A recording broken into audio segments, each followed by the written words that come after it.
this morning. Apple is gaining there. You see, wow, look at that. Latest share price is now $400.07. NASDAQ itself up fractionally. And that Apple hot streak has been coming since October. And analysts are saying that company is the it stock for 2012. Chris Valera joins us from San Francisco with this story. Chris? Good morning, Margaret. Well, as you know, shares of Apple had a rough fall, so to speak, but it's really taken a big jump this month. And here's one example of why. Ad Age reporting just last night that Apple got more traffic online last month than the world's largest retailer. That would be Walmart. So how does that happen exactly? Well, one word, iTunes. 30% of all traffic to Apple's website came from that store. In fact, Apple gets as many web visitors as the New York Times. Now, let's take a step back and think about this from a broader perspective. There's two main things going very, very well for Apple this holiday season. Number one, you have surging demand. Number two, you have easing supply constraints. Remember, the flooding in Thailand subsiding.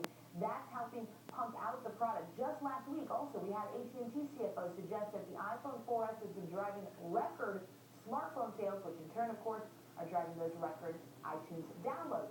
Susquehanna analysts actually raised their estimate on iPhone sales to 30 million this quarter. Compare that with the previously expected 27 million. Susquehanna also upping its 2012 forecast.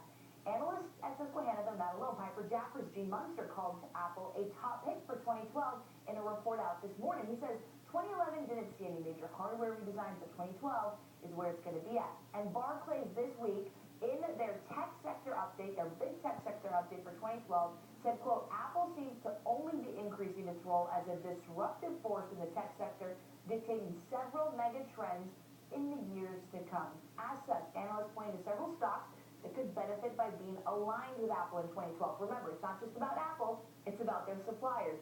Some of those names include Broadcom, Qualcomm, Corning, Samsung, ARM, you name it, there's a bunch of companies there. So a lot of the street bullish on Apple right now, Margaret. Last thing I want to mention here, and this is just your factoid of the day or of the weekend as you head into the holidays, and that is that did you know that Christmas Day is also known as Download Day? Everybody's downloading content for their new devices, apparently.